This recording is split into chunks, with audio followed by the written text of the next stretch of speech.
Fala, povo de Deus, a paz do Senhor, aqui com você, Jader Bernardes, em mais um Centralcast. É isso aí, meu povo, Fernanda Corsan aqui com vocês. Espero que vocês estejam bem aí do outro lado, da telinha aí do celular. E já vamos pedindo a você que se inscreva no nosso canal, ative o sininho, compartilhe suas redes sociais. Também temos nosso Centralcast lá no Instagram. E dá aquela curtida no nosso vídeo e fica até o final, hein? Porque tem coisa boa hoje, hein? É isso aí. Gente, hoje a gente está com um formato um pouquinho diferente. Um formato que a gente vai discutir um pouco sobre um tema, né? Você viu aí na capa do vídeo aí, né? Que é a hipergraça, né? E a gente convidou hoje aqui, nada mais nada menos que o nosso primeiro vice-presidente, pastor Enoque. É isso aí, pastor? Estamos no primeiro vice-presidente, sou Enoque. Por enquanto, aqui em Campos, ainda me chama Enoque, filho do pastor Nelson. A maioria me conhece assim. Mas estamos aí para tratar um pouquinho esse assunto tão relevante, né? E a gente, irmãos, já tinha esse projeto, esse plano de falar sobre alguns temas, né? Inclusive, né, se você tiver interesse de a gente debater, falar sobre algum tema específico, deixa nos comentários aí, né? Que a gente vai estar dando uma olhada aí, né?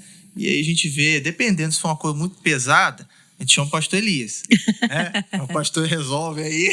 E também responda nossas enquetes também no Instagram da nossa igreja, de Central Campus, e no nosso Instagram também de Centralcast, né? Que tem enquetes lá para vocês darem ideias. Isso aí, dando ideias, sugestões para a gente poder estar trabalhando aqui. E hoje a gente vai falar sobre hipergraça.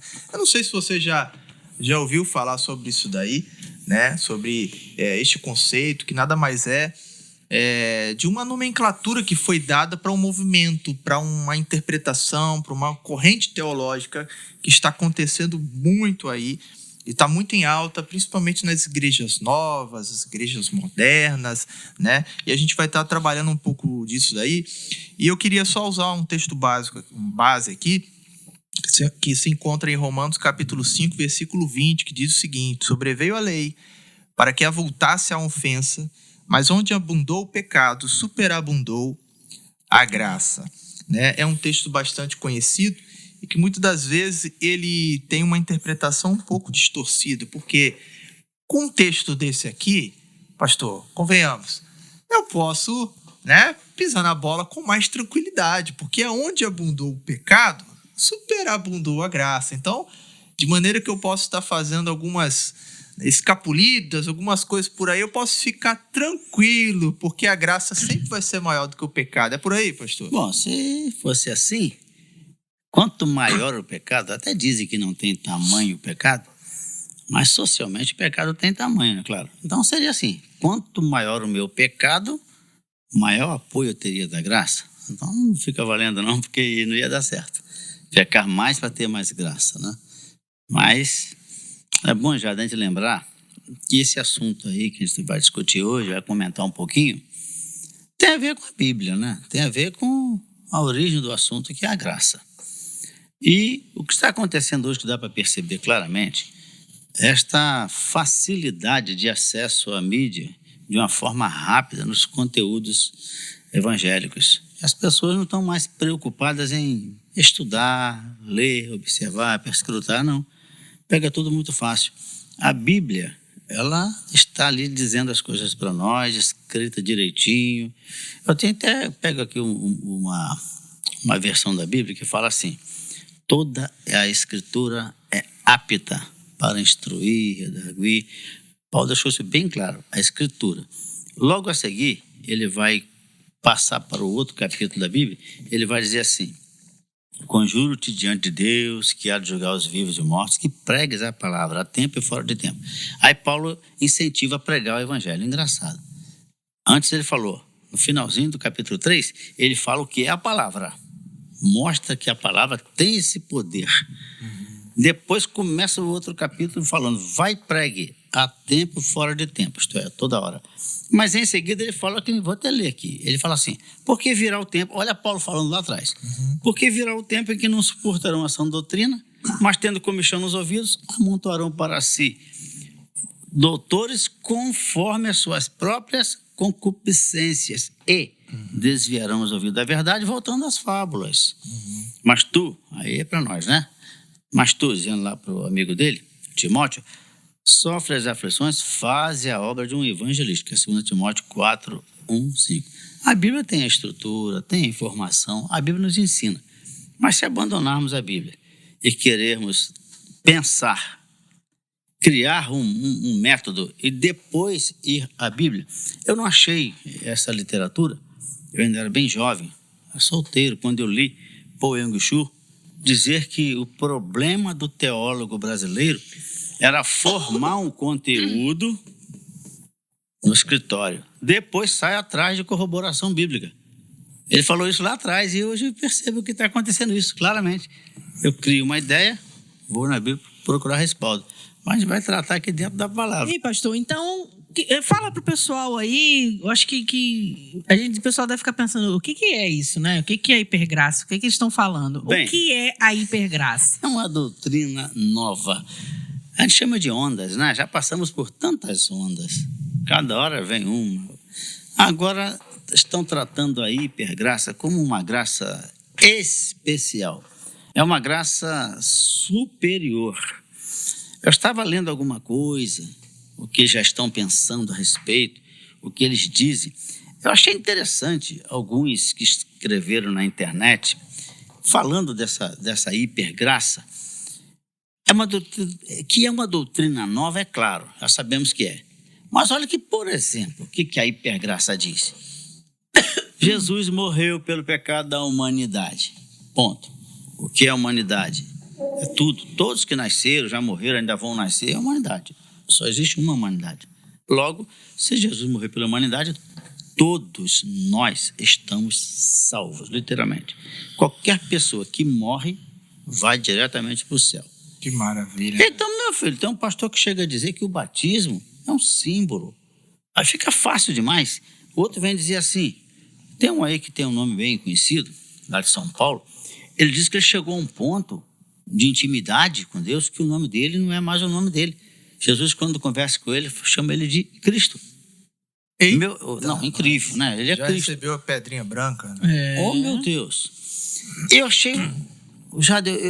Eu li, eu não acreditei, fui para a fonte, fui ao YouTube para poder ver se é verdade. Encontrei um deles dizendo o seguinte, que Moisés subiu para receber a tábua da lei. Quando ele desce ali, ele vê o povo pecando. O que ele faz? Quebra a tábua para o povo não conhecer a lei, porque se o povo conhecesse a lei, estaria pecando. Então, para proteger o povo de não pecar, não lhes dá o direito de ter acesso à lei. Hipergraça. Complicado, uma graça barata, coisa difícil de entender, que é um evangelho bem fácil, muito fácil. Na verdade, é uma corrupção da sã doutrina. Corrupção. Corromper a sã doutrina. Eu vejo isso muito atrelado, pastor, com essa linha do politicamente correto, em que o camarada ele não quer desagradar o público, não quer desagradar uma área específica da sociedade, ele acaba tendo um discurso polido, um discurso desequilibrado, fracionado, né? De forma que ele não prega a palavra, né, na sua totalidade. Ele pega fragmentos, ele pega temas específicos, né? Por exemplo, eu não vou falar contra o homossexualismo, porque tem muitas pessoas que têm essa tendência, né? Por quê? Deus é amor, Deus ama eles. Óbvio que Deus ama eles. E aí prega-se somente o amor, né? Porque falar somente do amor de Deus, falar do amor de Deus, é uma coisa que toca as pessoas, né? Que mexe com as pessoas, né? Mas a palavra, ela fala também que, por causa desse amor, ele exige que a gente tenha uma santificação, passe por um processo de santificação. E, na verdade, se a gente parar para analisar de uma forma mais profunda, não é nem de fato uma exigência dele, mas é uma consequência de um relacionamento com ele profundo, que nós somos constrangidos, porque o Espírito Santo tem esse papel, né? De nos constranger, de nos convencer, né? De trazer esse esclarecimento para que a gente mude a trajetória da nossa vida. Porque conversão é isso, né? É você mudar não é uma virada 360, é 180, né? Você está indo para um lado, virou 180 e vai para o outro lado, né? Mas eu acho que essa linha da hipergraça aí tá muito alinhado com a questão dessa linha me fugiu a palavra. Do sujeito... Meu Deus. Vai cortar Davi, aí, Davi. por favor. Feno. Meu Deus, eu falei no início aqui, esqueci, me deu branco da palavra. Do politicamente incorreto. Lembrei. Correto. Politicamente correto. De você não desagradar o público. Né? Eu acho que tem muita gente, né, que entrou nessa linha aí por causa disso, de massagear o ego das pessoas. Enfim. Eu acredito que seja um evangelho que está totalmente ao avesso do evangelho da cruz, né? Aquele que quer vir após mim, negue-se a si mesmo, tome sua cruz a cada dia, né? Negue-se a si mesmo a cada dia. Ainda tem lá, algumas versões ainda tem a cada dia. Então, eu acho que, assim, é muito tranquilo você viver uma vida em que você não tenha que renunciar a nada dói na sua carne, tudo tá bom, porque Deus perdoa, Deus é amor. Inclusive, tem até um pastor, não sei se você ouviu aí na internet, eu vou falar porque tá na internet, ele falando isso, né?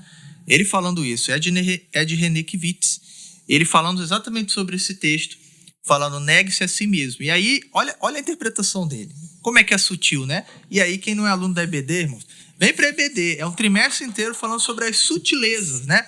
E aí ele vai dizer o seguinte, pastor, olha só. O negue-se a si mesmo é você parar de ser egoísta e olhar para o próximo. Entendeu? É muito conveniente. É bonito, o discurso não é bonito, mas é sutil. Então, você negar a si mesmo é você parar de ser egoísta e olhar um pouco mais para o seu próximo. Ora, então negar a si mesmo não é negar a sua carne, os seus desejos carnais, as suas vontades. É óbvio que quando você faz isso, você consequentemente vai estar olhando um pouco mais para o seu próximo, porque esse é um mandamento bíblico, né? Mas ele fecha a questão numa coisa que é diferente do que o texto está querendo dizer, né? E eu acho que está muito ali, está um pouco dentro disso daqui, né? Do que a gente está tratando, dessa sutileza, desse desvio, né?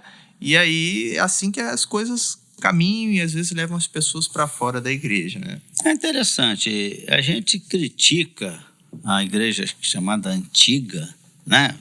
Os conservadores antigos, vou dizer da minha geração mesmo, por causa dos excessos, né? Das proibições, quase tudo vetado. Aí a gente não aprendeu a conviver com o meio, né? O centro. É uma coisa ou outra. Então, tudo ficou muito natural, tudo ficou muito permitido. E é como se fosse assim, você não precisa mostrar nada para Deus, que o amor de Deus é superior a tudo. Só que eu gosto de ler ali em Ezequiel 18, tem um versículo ali fortíssimo. O 18 começa falando: vocês não vão mais dizer aí, Israel, esse ditado, que os pais comem uvas verdes e os dentes dos filhos nascem embotados. Não vai ser assim mais não. A alma que pecar, então, morrerá. Então começa a dissertar ali. Um pai bom, que faz tudo direitinho, ele morre, é salvo. Ele gera um filho que, ao invés de imitar o pai, faz o contrário. Aí o texto pergunta: será que ele vai ser salvo porque o pai foi? Não, no pecado morrerá. Mas esse filho gera um filho, que é neto do outro, né? Ele faz o contrário do pai e faz tudo certinho. Vai morrer porque o pai morreu? Não, vai viver. Aí chega lá pelo 21, 22, diz assim: se o ímpio se converter ao mau caminho, de todo o mal que tiver feito, não se fará memória. Pelo bem que cometeu, viverá. Engraçado, né? Todo pecado que cometeu, digamos, há 80 anos, o cara nunca prestou. Lá no leito de dor, no finalzinho da vida, vai um crentezinho lá, prega para ele chora, se converte de coração, é salvo. É. Gente, graça, que é uma expressão maior da graça, peraí. Só que eu fiquei muitos anos lendo esse capítulo, não sei por que eu parava ali. Um dia estou andando lá pelo Rio de Janeiro, estou vendo atrás de um carro aquelas letras que eles colocam, escrito assim: reencarnação, questão de justiça. Falei, peraí, deve ser o que eu prego, que o camarada com 80 anos nunca prestou, morre e vai para o céu. É injusto. Aí eu fui continuar a leitura e descobri que o próximo versículo fala o contrário, rapaz. mas desviando o justo de tudo que ele tiver sido feito, de tudo que ele fez, não se fará memória, então vale para o justo. Eu aqui, 66 anos de idade, se eu nunca tivesse me desviado, sempre andei certinho na linha, se eu caio e morro, vou para o inferno. Mas é exatamente o que o texto quer dizer. Graça, justiça. Se é uma balança, graça tem que ter outro lado, senão não é graça. Isso é uma coisa ditatorial. Tem a graça, mas tem a justiça. E essas coisas que nos levam a nos santificar, orar, jejuar, buscar ser testemunhas na sociedade, é a parte da justiça. Que não tem essa hipergraça que vai tirar esse meu dever de cumprir algumas regras. Então é isso aí. Graça é graça. Hipergraça, não. E, inclusive, o pessoal que é adepto dessa linha, dessa corrente, eles têm dificuldade, né, de olhar para Deus e ver um Deus que pune também. Porque prega só esse Deus, essa parte, esse lado de Deus amoroso, né? E, por exemplo, eles têm dificuldade de se deparar com Atos 5, com Ananias e Safira, né? Eles têm dificuldade de entender aquilo ali, eles têm dificuldade de pregar, hein? Eles confessam isso. Sim, exatamente. A minha doutrina para ali. Pode, né? E na graça, né? E na graça. Já, a igreja constituída em Atos 2. Exatamente, na graça, né? E às vezes eles têm dificuldade de compreender, porque acho que não existe essa parte punitiva de Deus, como se Deus fosse amor, simplesmente amor, e é a essência de Deus, ele é amor. E, na verdade, esse ato é um ato de amor, né? Porque isso daí que as pessoas, às vezes, têm dificuldade de compreender. O pai corrige a quem ama, né? Exatamente. Porque se Deus fez esse ato, né? Essa morte instantânea dos dois, isso ficou registrado, isso serviu de lição para os membros daquela comunidade, daquele contexto, daquele período histórico, mas até hoje. Tanto é que nós estamos falando desse caso aqui agora, como um aprendizado, como uma lição. Isso é uma questão de amor também, né? E que às vezes é distorcido nessa leitura em que a gente pode de fato fazer, né? Ter a nossa vida, ter as nossas escolhas, que Deus nos ama, que Deus dá um presente pra gente, ele não toma de volta, que uma vez salvo, salvo para todos sempre, né? E a salvação foi para alcançar a toda a humanidade, então todo mundo, no final das contas, vai para o céu. Oh, que maravilha, né? Que coisa fácil, É tudo muito lindo, fantasioso. E aí, eu me deparo aqui com Romanos, capítulo 6, o versículo 1 e 2, parece que não lê isso aqui, né? Que diremos, pois? Permaneceremos no pecado para que seja a graça mais abundante? Ou seja, eu continuo na minha vida, porque eu sei que a graça vai ser mais abundante. Aí o versículo 2, de modo nenhum. Como viveremos ainda no pecado, nós os que para ele morremos? Né? Então isso aqui vai de encontro, né? Vai de encontro com esse discurso, com essa interpretação de que a gente pode estar vivendo a nossa vida. Inclusive tem uma música que aquele grupo Kemuel gravou com aquele... cantor que eu esqueci o nome agora, que eu tô me lembrando disso aqui agora, que cantou aquela Abba Pai. Tom Carf, né? E aí tem se você for pesquisar pra dar uma escutada lá, você vai ver que em um determinado momento lá da música, ele vai ministrar ao público, né? E tá no YouTube, isso daí. Ele vai falou assim, você é filho. Você é filho. Não tem esse negócio de você desviou, você continua sendo filho, né? Então, uma vez filho para sempre e tal. E ele fala isso ali, né? E isso aí vai entrando, vai influenciando, né? A mente das pessoas de forma que é meio que de uma forma deles conseguirem alcançar essa juventude que tá nessa linha de pensamento, né? E aí eles acabam entregando uma mensagem distorcida da realidade bíblica. Então, eles estão sempre assim. Eu acho que é uma forma... Não, porque o amor, como a gente estava conversando aqui antes, né? É sempre assim, o importante, você tá feliz? Agindo dessa forma, o importante é você estar feliz, você estar bem com o seu interior, você estar bem consigo mesmo. E aí vai tornando isso uma nova doutrina, uma nova realidade bíblica, um novo contexto que não está no contexto nosso, no contexto que nós pensamos a respeito do que realmente é a palavra, né? O pastor estava lendo um pouquinho sobre ele. Jarber Souza, ele coloca lá graça comum e graça salvífica. Ficou bom porque quando ele vai falar na graça comum, ele diz o que é a graça comum? É essa graça natural, desde Noé, né? Desde Adão, vem por Noé, Abraão. O sol nasce para todos, é uma graça. A chuva rega as plantas, temos alimento diário. Deus prova a sua divindade, nos abençoa. Realmente, é uma graça comum. É muito interessante essa graça comum, na visão desse pastor. A gente joga uma semente lá, nasce uma planta com várias cores, né? Verde na folha, o fruto colorido por dentro. E ele chama outra graça de salvífica. Aí nessa salvífica é que entra... Ninguém discute a outra graça. Vamos discutir se é mesmo graça nascer um pé de milho? Não. Agora, quando chega na salvação, a questão é que nós vivemos aqui 100 anos. Hoje está vivendo 90 todo mundo, né? 100 anos aqui. A eternidade é incontável. Então, todo mundo quer se salvar. Essa que é a idade. E o caminho da salvação é a graça, manifestada através do sangue de Cristo. Uma vez essa graça está manifestada, você aceita a Cristo, que nos vivifica, tira aquela culpa do pecado e nos dá acesso à salvação. E por essa graça aí é que nós somos salvos. Como é que vai minimizar essa graça? Não pode. Claro que eu chamo de indescritível, insondável, imensurável. É tudo isto. Mas sem nos esquecermos que existe o lado da justiça. Ela é salvadora. Tem um lado curioso que eu fico lendo ali sobre a salvação.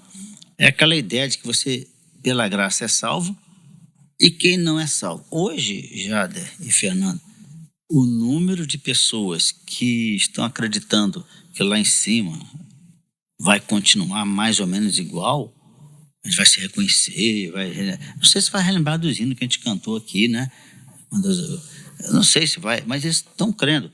Há um tempo atrás fizeram uma pesquisa, 5% acreditavam que não ia nem se conhecer lá. 95% não me interessa essa outra parte. Eu quero chegar à salvação.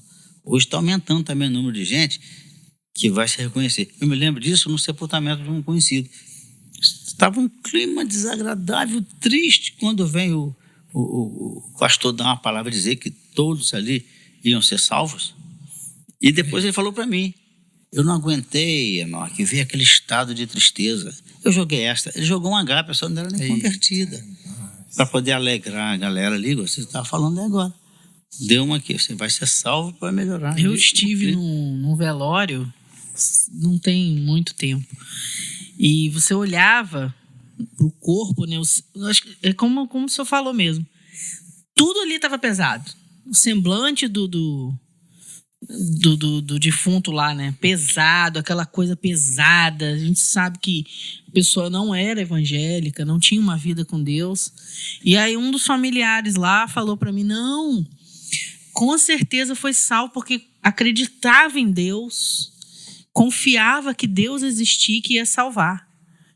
E aí a gente, no meio de uma situação dessa, a gente não vai chegar, não, meu filho, não é assim que funciona. Não é bem assim, né? Então a gente finge que tá ouvindo ali, entra no ouvido e sai no outro, porque não é um momento pra gente comentar nada, mas não tem muito tempo. E eu passei por essa experiência aí, de um familiar comentar, né, ali no período de velório, que a pessoa estava salva porque acreditava em Deus. É simples assim. A salvação, ela está oferecida. Tem várias partes na Bíblia que vai dizer isso, que esta graça, ela está extensiva. Lá em 1 Timóteo 2,4 diz assim, ó, que Deus, né, quer que todos os homens se salvem e venham ao conhecimento da verdade. Então existe essa pretensão de Deus de querer salvar a todos.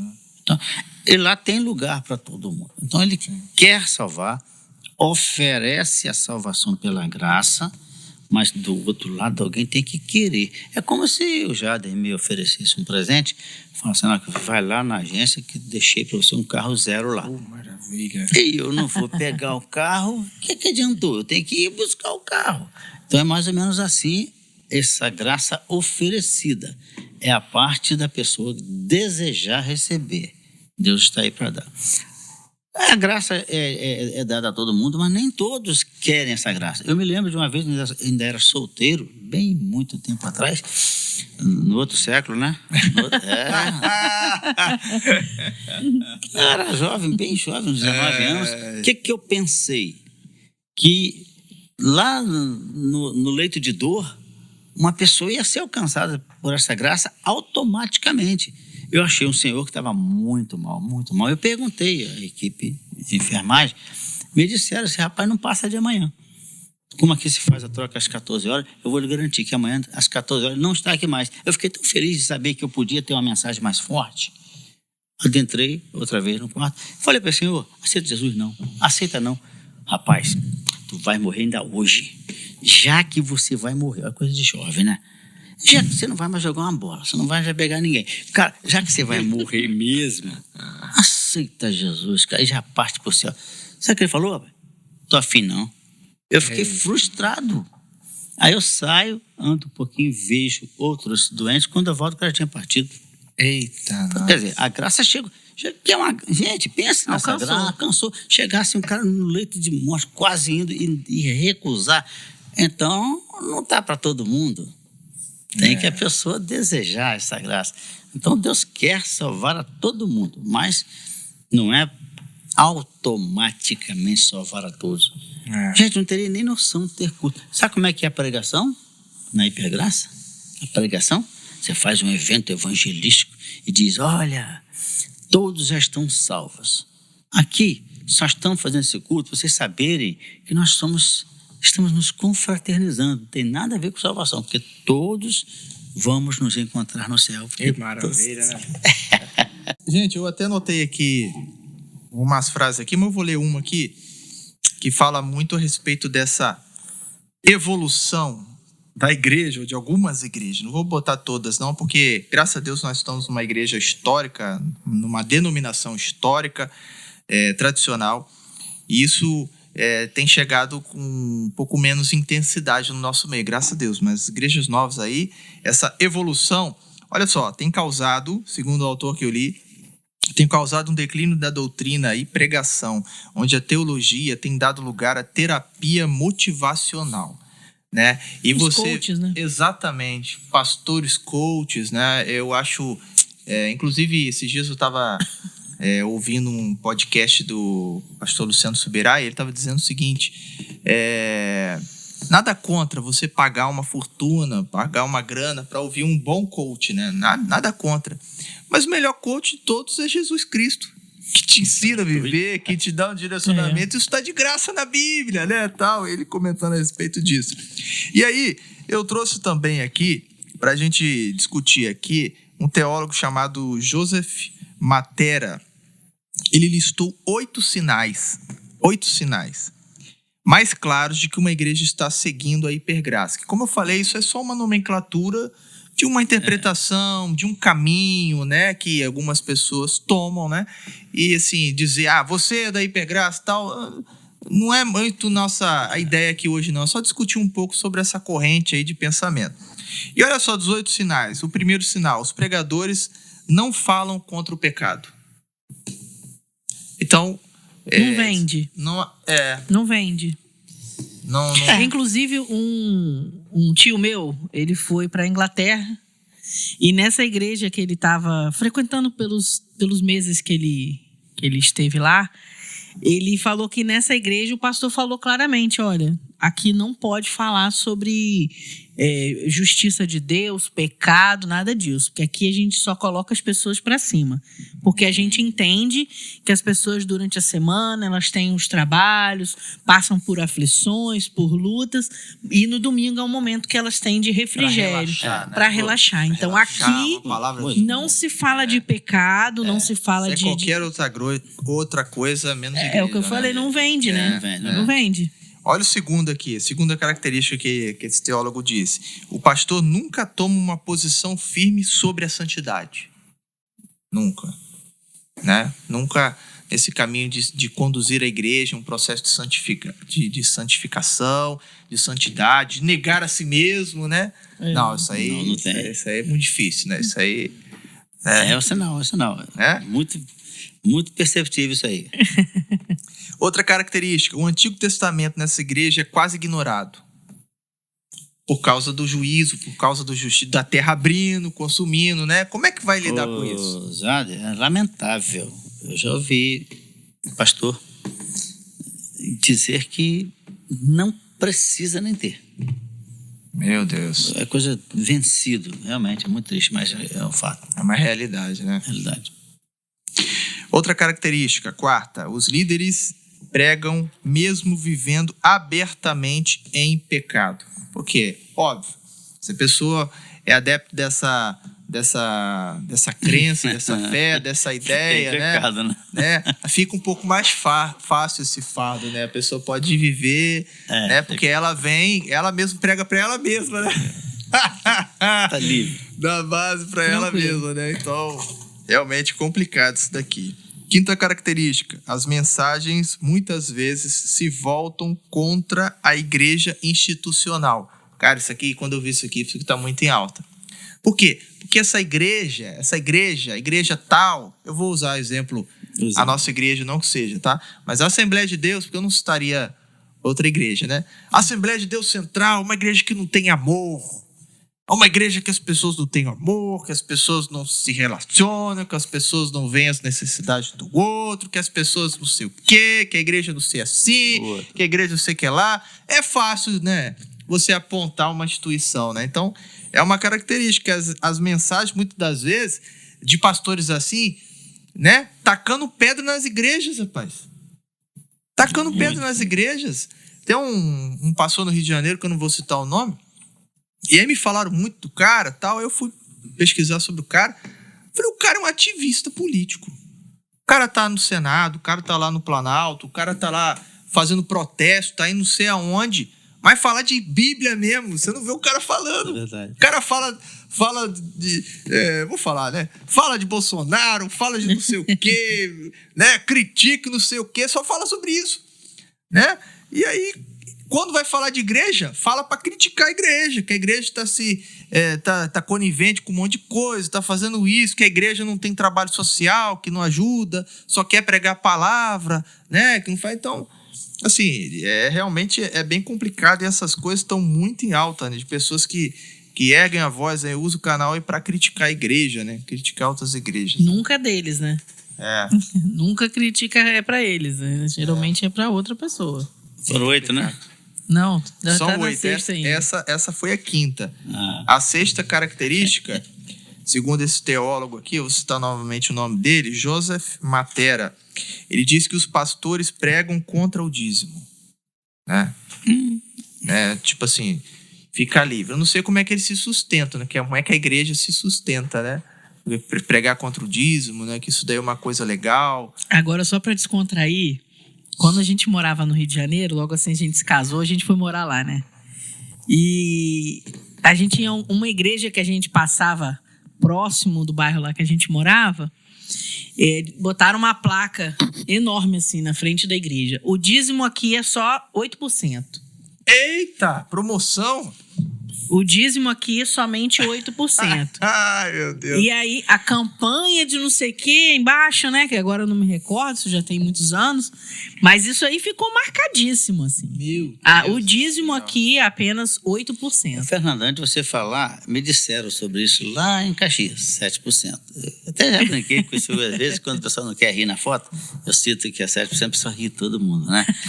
E agora, eu já comentando isso aqui, eu me lembrei. Uma maneira, quando ele perguntou, como que sobrevive? Tá aí, cara. Não é dízimo mais, né? Então, cobra 11%. Aí tem base bíblica e não é dízimo. Quando disse Jesus, se a vossa doutrina não exceder a dos fariseus, de maneira nenhuma entra no reino dos céus. Então ele dá 11%. Cumpre a palavra e não é dízimo. Eu acho que é isso, cara. Só pode ser. Sétima característica. Os pastores pregam apenas mensagens motivacionais. Coach. Cara, aquele fundo musical, aquela iluminação, aquele banquinho, né, tal. Se você tá visualizando o pastor aí, não falei nome nenhum, né? mas você vai vencer. Deus tem um plano na sua vida. Você tem que acreditar mais em si mesmo. Você tem que ir avante, né? Aonde você botar a mão vai prosperar, porque Não a palavra diz precisa que você é renunciar nada. cabeça e não cauda. Né? Eu já vi isso aqui, ó. Você é cabeça e não cauda. Então, na sua cidade, as melhores casas da cidade tem que ser de crente, de gente da igreja. Que Os não sei melhores o quê. carros tem que ser Os melhores de crente. carros, né? Aquele anelzão, aquele negócio todo. Aí tem gente que vai ao delírio. Glória a Deus. Eu recebo. E aí? Bom, aconteceu comigo, né? 2 vezes. Uma foi sobre o automóvel, né? Eu tinha um Gol quadrado, amo Gol quadrado, tive 3, acho que vou comprar outro. Gol quadrado branco 94, tive 3, tudo 1.0. Cheguei no certo lugar para gás e encostei meu carro. Aí um amigão meu antigo, esse que é teu carro? Qual o problema? Mas isso não é carro para você. Como não? Pô, você tá nessa ainda? Bom, é um carro. O outro foi o que você falou a respeito da música, né? Num certo local que eu fui, tá lá o pregador famosíssimo americano a pregar, o púlpito com ele ali, e atrás dele um pouco tinha um maestro do pessoal da bateria. Eu nunca tinha visto aquilo. Esse maestro, ele fica olhando mais ou menos o roteiro da mensagem e direcionando ali os eventos. Cresce. Aí, eu vi, rapaz, estava lá. Porque o Senhor... Rapaz. Outro nível.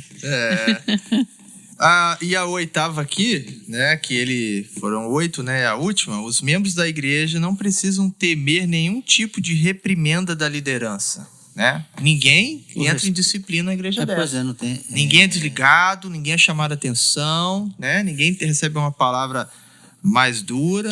Hoje os pastores, né? Eles estão em uma saia justa com relação a isso. Parece-me... Tem até uma frase muito usada, né? O meu pastor é Jesus. Isso aí. E com isso... Só tem ele pode me muitos julgar. pastores, né? Essa frase uma vez alguém me chamou para entregar uma palavra, né? No culto. Eu não sabia o tipo de culto. Vamos lá. Aí eu estava animado, eu tinha preparado uns bolsozinhos. Falei, eu vou pregar sobre a volta do Senhor. Aí o colega, esse não, cara. Eu estou em campanha da prosperidade. Não bate, né? Falei, desculpa aí. Porque tem sentido. Mas hoje realmente os pastores, de modo geral, né? Tem algumas denominações que realmente não levam essa parte de disciplina, né? Nada disso.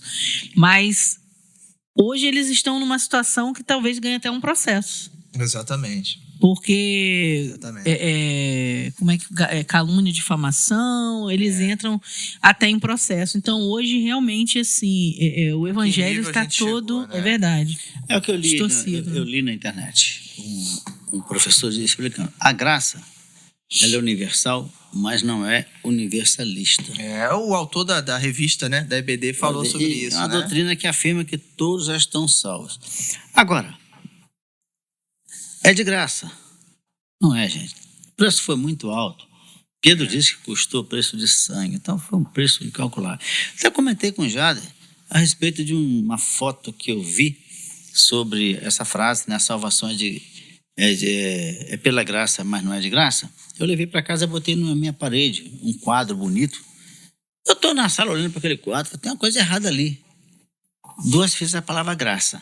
A salvação é de graça, mas não é pela graça, mas não é de graça. Quando eu comecei a olhar, eu fui para a internet procurar, achei a mesma foto com a palavra graça trocada. Corrigiram.